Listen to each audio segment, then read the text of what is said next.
Sebuah truk tronton masuk pekarangan rumah warga di Banjar Penyalin Desa Samsam, Krambitan lantaran persneling bermasalah.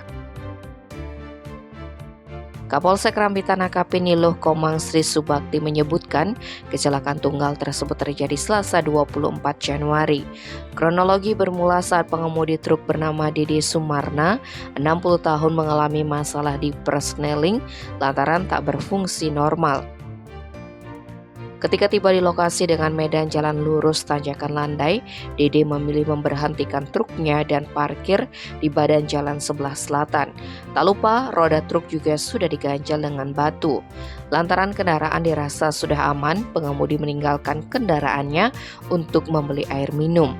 Naas ketika kembali kendaraannya nyelonong masuk ke pekarangan rumah warga hingga mengakibatkan tembok pagar milik warga Banjar Penyalin hancur dan tronton mengalami kerusakan di bagian belakang. Tidak ada korban jiwa dalam kecelakaan tunggal tersebut, tetapi mengalami kerugian material mencapai 5 juta rupiah. Tim Bali Express melaporkan.